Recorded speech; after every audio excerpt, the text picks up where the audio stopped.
Rohan, gulab sir పూలతో పాటు ముళ్ళును కూడా పంపించారు. కాస్త జాగ్రత్తగా ఉండు.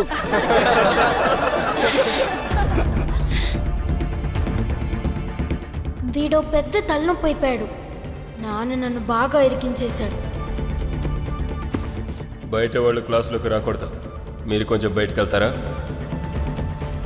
ఇషా, ముందు తన్నే బయటికి వెళ్ళమని చెప్పు, లేదంటే నువ్వు బయటికి వెళ్ళిపో.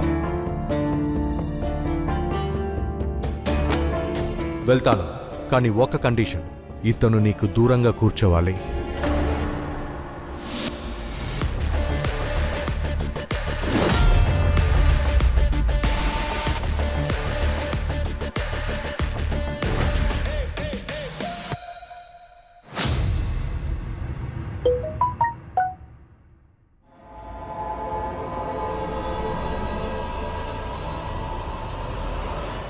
మీరు ఎక్కడికి వెళ్తున్నారు?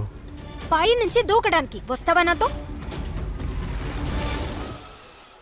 ఫ్రెండ్ని నోట్స్ అడగడానికి వెళ్తున్నాను. దానికి కూడా నేను పర్మిషన్ అడగాలా ఏంటి?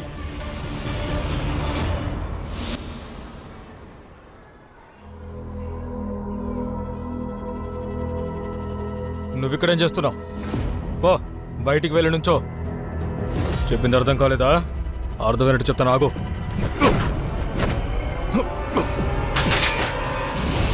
రోహన్, నీకు దెబ్బ తగలేదు కదా? రే నిన్ను! రోహన్ వద్దు.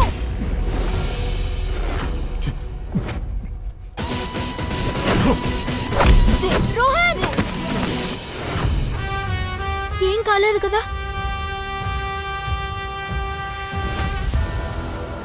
ఆఖరికి రౌడీ అనిపించుకున్నావు కదా? పేరుకే నువ్వు బాడీ గార్డ్వి, కానీ నీకు ఇలాంటి రౌడీజం గొడవలు తప్ప ఇంకేం తెలీదు. నాకు తెలిసి నీ తండ్రి నీకు సంస్కారమో మర్యాద నీకు అసలు నేర్పించనే లేదనుకుంటా.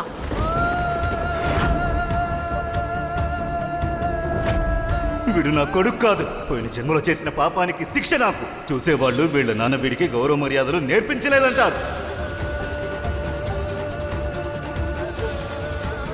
ఇప్పుడు కూడా ఎదురుగా ఉంటే ఈడ్చి చెంప చెళ్ళు అనిపించాలనిపిస్తోంది. తల్లి ఉండుంటే సంస్కారం నేర్పించేది. తల్లి లేదు కదా, డబ్బు పొగరు చూపిస్తోంది. మీ అమ్మగారు మీకు మర్యాద నేర్పించలేదనుకుంటా. ఒకవేళ చిన్నప్పుడు లాగి చంప మీద ఒకటి కొట్టుంటే ఇలా మాట్లాడినట్టు ఎప్పుడు మాట్లాడుండే.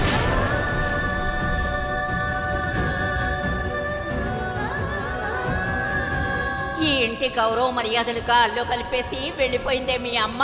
బాగా వినవే, ఇదే నీ కాకసారి చెప్తున్నా. నీ నోటి వెంట ఇంకోసారి దాని పేరు రాకూడదు.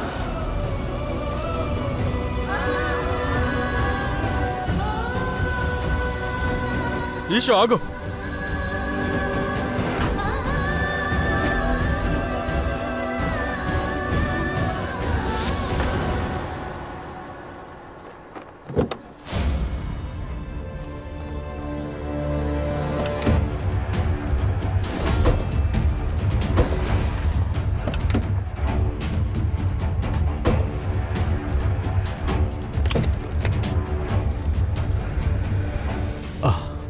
Seat belt.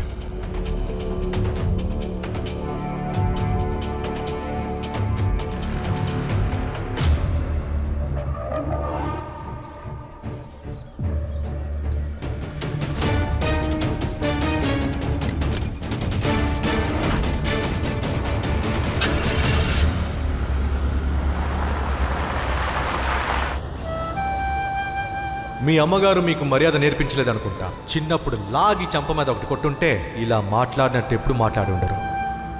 సారీ. ఏమన్నా నువ్వు? నాకు సరిగ్గా వినిపించలేదు. సారీ. నిజంగానే సారీ ఫీల్ అవుతున్నావా? అయితే నీలో ఇంతన్న మానవత ఉంటుంది కదా. అప్పుడు నాకు ప్రామిస్ చెయ్యి. నువ్వే స్వయంగా మా నాన్న దగ్గరికి వెళ్ళి జరిగిన నిజాన్ని చెప్పాలి. నువ్వు నంబర్ 1 రౌడీవి, చీటర్ అని చెప్పాలి.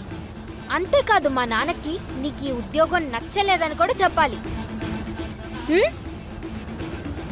అయ్యగారు నాకు ఇచ్చిన ఈ పనిని ఒక బాధ్యతగా చూస్తున్నాను. అయ్యగారు ఎప్పుడు మీతోనే ఉండమన్నారు, మిమ్మల్ని చూసుకోమన్నారు, ఇంకా మీకు రక్షణగా ఉండమన్నారు, మీకు ఏ సమస్య రాకుండా చూసుకోమన్నారు. సో అదే ఇప్పుడు నేను చేస్తున్నది. అయ్యగారు నాకు ఇచ్చిన బాధ్యత నుంచి నేను ఎప్పుడూ వెనకాడను, ఆడింది లేదు.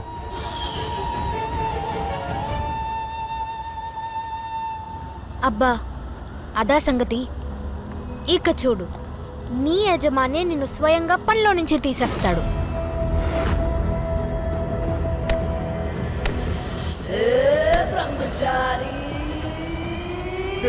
ఏం చేస్తున్నారు? ఏం చేస్తున్నారు? బండి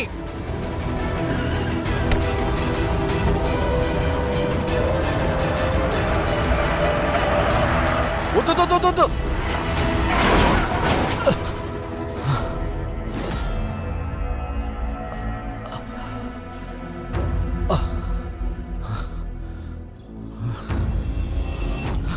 మీకేమైనా పిచ్చి పట్టిందా?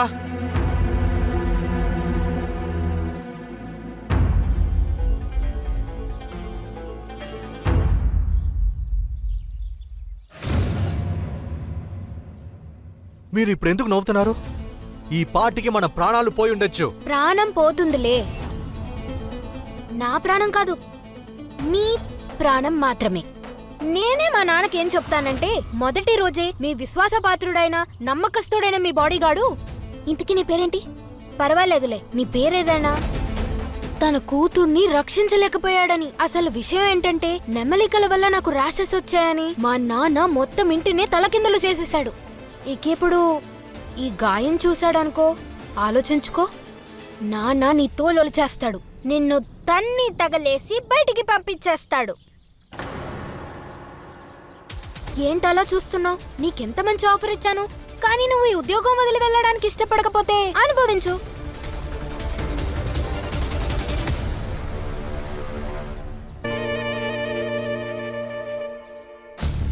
ఎందుకు నవ్వుతున్నావు? ఏం లేదు, నాకు హఠాత్తుగా అనౌన్స్మెంట్ గుర్తుకొచ్చింది. ఆకాశంలో ఎగిరే ముందు ఫ్లైట్లో అనౌన్స్ చేస్తారు కదా, ఎదుటి వ్యక్తి మాస్క్ వేసుకోమని చెప్పడానికి ముందు మనం మాస్క్ వేసుకోవాలని.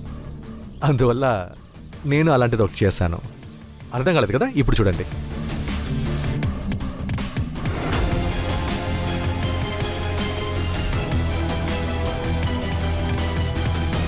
ఈ పార్టీకి మన ప్రాణాలు కూడా పోయి ఉండొచ్చు, తెలుసా? ప్రాణం పోతుందిలే, నా ప్రాణం కాదు, నీ ప్రాణం మాత్రం. నేనే మా నాన్నకేం చెప్తానంటే, మొదటి రోజే మీ విశ్వాసపాత్రుడైన నమ్మకస్తుడైన మీ బాడీగార్డు తన కూతుర్ని రక్షించలేకపోయాడని.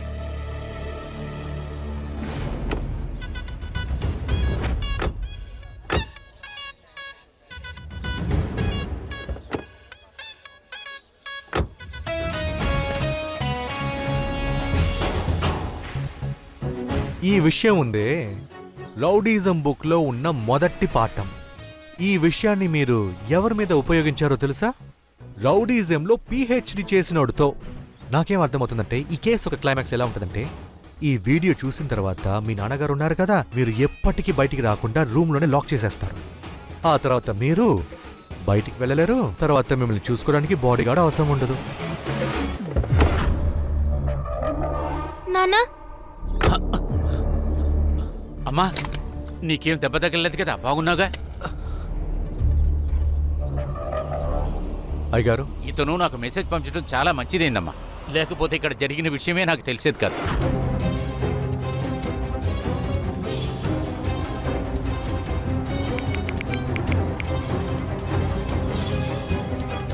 సూరజ్, ఇదంతా ఎలా జరిగింది?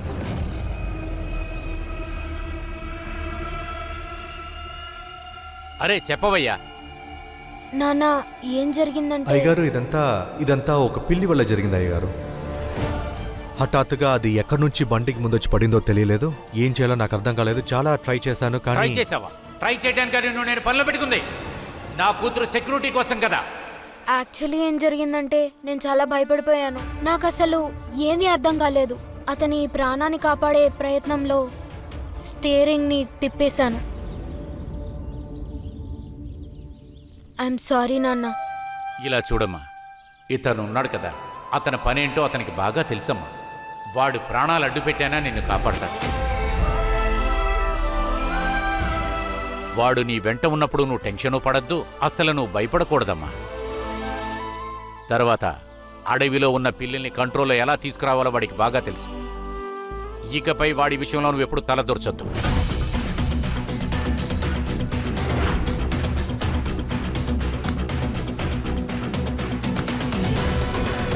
సరే పద, మనం డాక్టర్ దగ్గరికి వెళ్దాం.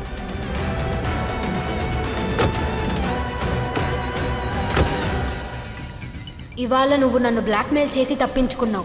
తొందరలోనే నీ రౌడీజాన్ని బయటపెట్టి నిన్ను పనిలో నుంచి తీయిస్తాను. అలా నేను చేయలేకపోతే మా నాన్నకి నేను కూతుర్నే కాదు